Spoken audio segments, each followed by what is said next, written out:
And now it's Kurt Henning pounding on Verne Gagne from behind. Merry Christmas, everybody! Hooray! Pounding old men from behind. Who doesn't love that? Anyway, I'm John Renton with the retro review of AWA Christmas Night 1987. Holy fuck, this was not a heaven-filled night, if you will, trying to rhyme heaven with seven in the worst goddamn way possible. This was a fucking ridiculous show.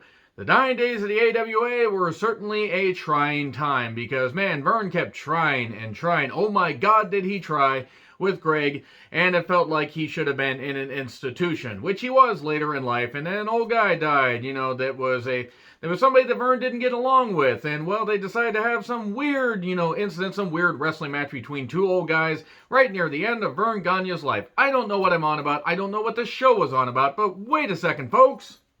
Hey, wait. The producer's here.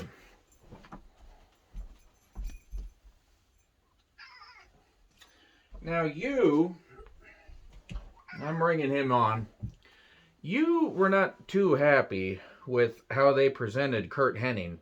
Because even though you weren't alive when Kurt Henning was alive, even though you weren't alive when he was alive, he really likes this stuff with Kurt Henning as AWA champion. And Kurt was very good. He really, really was. Why are you so upset? You hate me. This is the producer. This is Sir, by the way. Adopt, don't shop. He is the best Christmas gift I could ask for. Hi. Oh. Anyway, yeah, you made more noise while you were sleeping than the crowd did. It was at the Minneapolis auditorium, apparently. Or it was at the St. Paul Civic Center. I'm not exactly sure because they never really announced where it was from. Regardless, it was either 10,000 people that could fit in the venue or 18,000 people. And the crowd was considerably less than that. Okay, you get to sit down now. Anyway, there's their producer tail. I scared him. I'm sorry, producer.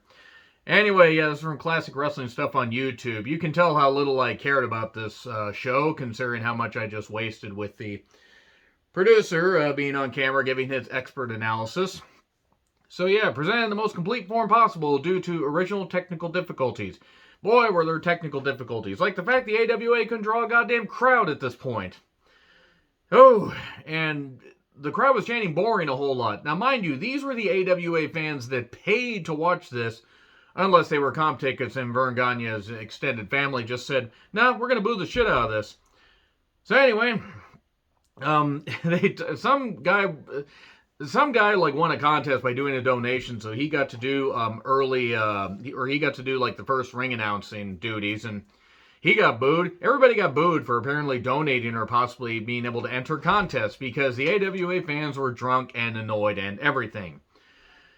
So yeah, we had a guy, the guy's name was Rob Gaywood. If you think I didn't react to that last name with the good taste and maturity you've come to expect from me, then you don't know what's going on here. He announces the names, completely butchering them. To be fair, he probably was nervous. It's Jammin' Mitch Snow against Nick Knitsky, Gene's son. I didn't realize Gene had two sons that wrestled. Actually, I thought it was just Kelly. But anyway, yeah, Mitch Karch and Rod Thurgard. I think that's how the names are pronounced.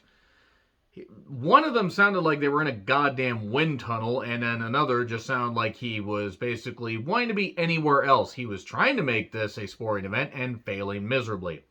I love the AWA as far as some of their older stuff. Even some of the stuff in the mid-80s, 85, 86, had some good stuff. Wrestle Rock, even though it went on a bit long, was still pretty good.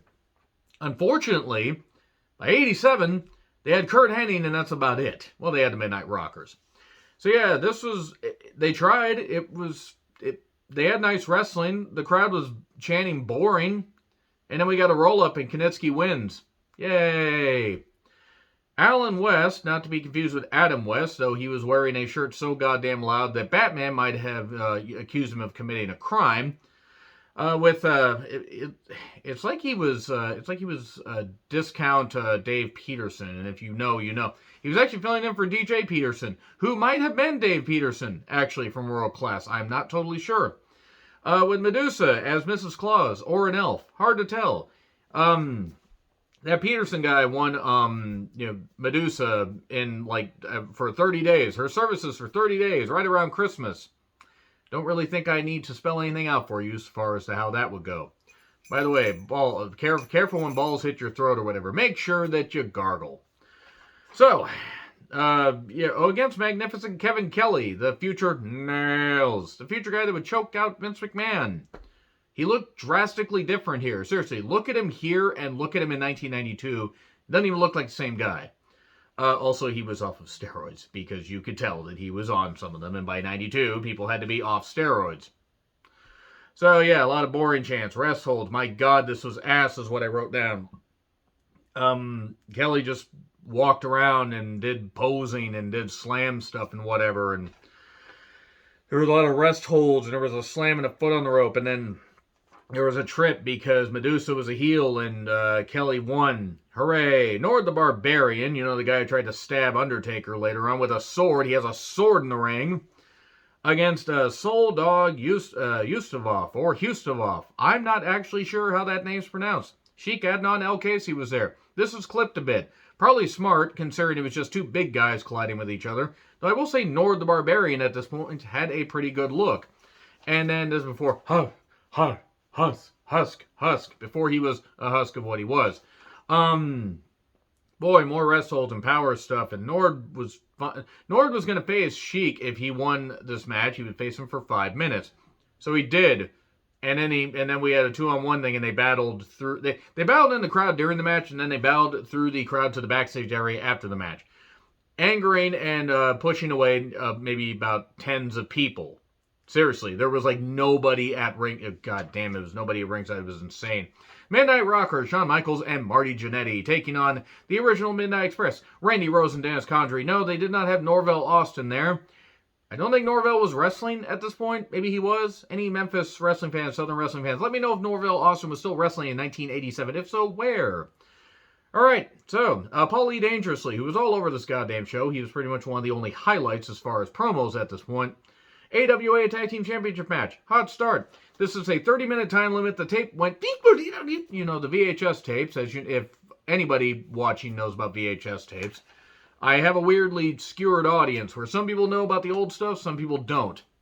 But these tapes were a bit, so it was a 30-minute time limit match, and we got to see enough of it to know that it was pretty good. The heels took over, did their stuff and everything. Close, near falls, and ends up going to a time limit draw. I will say that as far as highlights of this show, this was the main highlight. This is pretty good.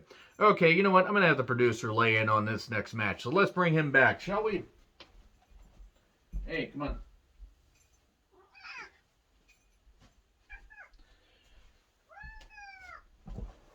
So anyway, hey. It was Adrian Adonis with Paulie Dangerously. Adrian Adonis, fresh off of his run with WWE, and the size of about 18 boiled eggs. Seriously, his weight was out of control at this point. It was very dangerous. Taking on Wahoo McDaniel. And if you thought that this match was going to be any good, you really haven't been paying attention to this review. It was not very good. You didn't understand why they kept involving the big cell phone and why. See, you see that cell phone and you think that that's how all cell phones look. And I know you're young. But they did used to have gigantic cell phones that could literally be registered as lethal weapons in some states. It was frightening. Very, very frightening. See, Galileo, you like the hat, don't you? You have no idea. You've never seen this hat? You've seen me in this hat before. Anyway, yeah, this was just a bunch of... commentary makes fun of Adrian Adonis' weight and also the fact that he kissed Paulie on the cheek. Very homophobic stuff that they were saying there, practically. And also, this match wasn't good because Wahoo McDaniel was near the end of his career. And also, Adrian Adonis, sadly, would pass away in a car wreck. I believe a car wreck in 88. And it wasn't good. We get phone involvement. And Wahoo hits the referee after a DQ and everything and just destroys everybody because he's Wahoo McDaniel. And he was just that good. But you didn't like this very much. You just didn't understand the phone involvement. So anyway, we then get Greg Gagne against Kurt Hennig, and we get the fathers involved. See, fathers, whatever happened to your father, by the way? Whatever happened to your father? Whatever happened to him? I mean, I'm glad that I'm glad that you are around or whatever, so we can I can annoy you and feed you and everything and bring you on camera, and you are so irritated with me right now. So yeah, we're just going to do that. That's his last appearance. You just want to stay over there. Don't worry, it's okay. Anyway, he hates the hat. I'm gonna have to not wear the hat when I bring him on camera. Okay, yeah, go God, he hates the hat. He's about to destroy this bell thing. Yeah, Greg Gagne with Verne Gagne against Curt Hennig with Larry the Axe Hennig. And it was an AWA championship match, and they were trying desperately to get Greg over at this point, and Greg was a good athlete. He understood enough about wrestling, obviously growing up around it and everything. He was never going to be Verne. He was never going to be the guy to carry the AWA, because at this point the AWA was about that much of, the big territory that it used to be. And there were 3 referees arguing about who was going to referee it. And then Al DeRusha just decided to say, hey, do this, da. And, I don't care who referees a goddamn thing. Let's have a good, clean match. Let's have Verne and Larry strapped to each other. This match was a mess. It's not that it was bad. They tried. They're great professional wrestlers. And Curt was pretty much one of the last few homegrown guys that even though Curt had wrestled for years before, there was, he was one of the guys that got his big rise in the AWA. The crowd booed Greg, even when the wrestling announcer was like, Greg Gagne, who's cheered in this area, boo! And, yeah, we get boring chants, we get, good fucking God, we get a pull apart, because we get a DQ, because of course we get a DQ, because we're going to continue to do a rematch, because that worked out Super Sunday 83 so well, except it didn't.